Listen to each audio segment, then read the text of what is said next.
There's nothing worse than a bad ending. Endings have been spoiling the fun of entertainment media for years. Books, films, TV shows, and yes, even video games. A good ending can elevate any experience, but on the flip side, a bad ending can ruin a perfectly good game and make a bad one even worse. But this feature isn't about bad endings per se. Not exactly. It's about the tropes that writers in our industry, and many others, resort to and eventually end up delivering unsatisfactory conclusions. So without further ado, let's take a look at 10 tropes for video game endings that we're all starting to get tired of. It was all a dream. Picture this. You've spent hours and hours playing a game. You're invested in its story and characters, in the central mystery, and you've been waiting to find out just what the hell is going on and how it's all gonna turn out.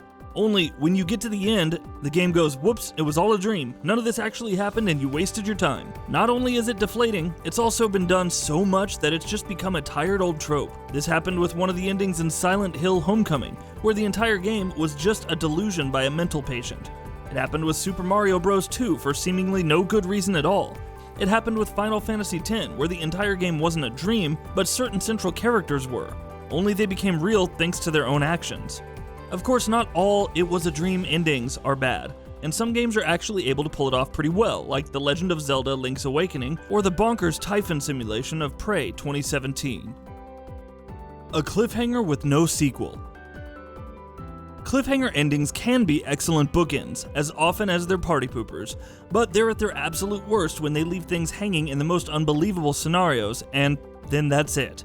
For some reason or the other, we just never see them get resolved. More often than not, this happens because those games just never got sequels, but man does it hurt when it happens. The most famous example, of course, is Half-Life 2 Episode 2, a game that ends with an unbelievable cliffhanger, and one that we've been waiting to see the resolution of to this day. There's also Mega Man Legends 2, which was supposed to receive a sequel but never did.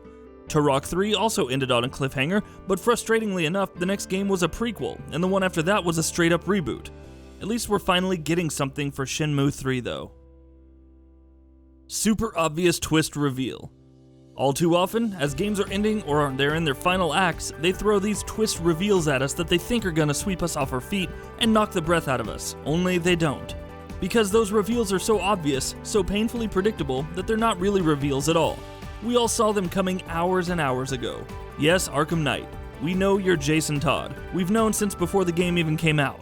No one was subtle about it. And yes, Resident Evil 5, we already knew that hooded figure was Jill. You weren't fooling anybody with that hood. Twist reveals that make no sense. Here's something that's even worse than predictable twists. Twists that make no sense. With predictable twists, at least they make sense, most of the time. They make too much sense, that's why they're predictable. They fit too neatly into the rules of the story. These unpredictable shocking twists, though, seem to exist for no purpose other than surprising the player. And when a plot point uses a twist for nothing other than shock value, that's not exactly the best writing. The game that comes to mind immediately with this is Metal Gear Solid 5: The Phantom Pain. We find out that Venom Snake was never Big Boss. He was always a clone who, due to plastic surgery and hypnotherapy, was fooled into believing he was Big Boss. And sure, it makes sense the way any Metal Gear twist makes sense, within the bizarre, crazy rules this universe has created, but really, it makes no damn sense at all. Abrupt or unfinished endings. You're in the heat of the action, sprinting towards an epic showdown at breakneck speed, and the stakes have never been higher. Things are coming to a head. The pieces of the story are about to fall into place. Mysteries are going to be revealed, and the end. It's not even a cliffhanger, it's just abrupt. It's like someone cut the game off while it had so much left to say. Metal Gear Solid 5 comes to mind once again. It was in fact very literally cut off while it was still being developed. RIP Chapter 3. There's also Deus Ex: Mankind Divided, a game that just stopped after the final boss, when it felt like it was moving towards a proper conclusion.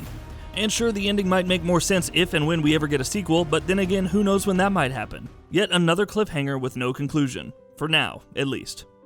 Your choices matter, except they don't.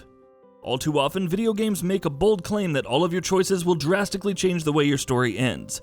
And sure, sometimes they make good on that promise. The likes of The Witcher 3, Heavy Rain, Until Dawn, Detroit Become Human, Divinity: Original Sin, and many others have actually had proper meaningful choice and consequence mechanics. But there are also just as many examples, if not more, of games making the same promise and yet not living up to it in the slightest. Mass Effect 3 is perhaps the most popular example where the ending was basically dependent on one of three choices. Which ending do you want? Red, blue, or green? Then there were all the Telltale games, which threw so many choices at players, but hardly any of them ever had any impact on the ending. Slideshow Ending. To be fair, this one's a lot more forgivable than all the other entries in this feature. Games ending with a slideshow of images and art with narration for how some of their storylines ended is understandable when there's just too much to go over. When there's dozens of possible different outcomes, and when these slideshows only go over the more ancillary stuff, this is still forgivable. Still, it's a tad disappointing. The Witcher 3 did this as an example, and while it didn't really make the ending bad by any means, it was still disappointing to see the consequences of some of our actions being summarized at the end of the game with art and narration as what felt like afterthoughts. Unresolved Arcs. All too often a byproduct of cliffhanger endings, in which case unresolved stories are obviously understandable since the story isn't over. But there are many games that decide not to resolve all of their arcs and storylines even when they're supposed to be self-contained chapters. For instance, Xenoblade Chronicles X left us with so many questions. What became of Ganglion? What about the ghosts? What the hell happened with Lao and the Black Knight? Also, Dino Crisis 2 ended on a cliffhanger, but its sequel, for some reason, decided to do its own thing. Sequel bait. There's something so refreshing and satisfying about a story that's isolated, self-contained, and complete. A story that has a defined beginning, middle, and end, and knows exactly what it wants to say. And sure, we have many of those in games, but sometimes some games decide to go ahead and taint these, to varying extents at least, by leaving some sneaky bait right at the end, hinting at the possibility of a sequel. There's nothing inherently wrong with sequel bait, and in some cases, it can even be exciting to see hints about a much more expanded universe in sequels. But why tarnish the complete nature of one story just to drop some bait for a sequel that may or may not even come? For example, that hand reaching out of the water to grab that Titan crate at the end of Batman Arkham Asylum. It wasn't offensive really, and it didn't completely ruin the ending of course, but what did it add? What purpose did it serve? Why not just save all of it for a sequel and let Arkham Asylum be a solid self-containing story that it was? Completionist endings. Congrats player, you got to the end? Here, look at these credits. You finished the game, or did you? No, see, as it turns out, if you want to see the real ending, you're gonna have to do more than what you just did. You either collect all the stuff, and you better collect all of it, or you just play through the game again and make some different choices.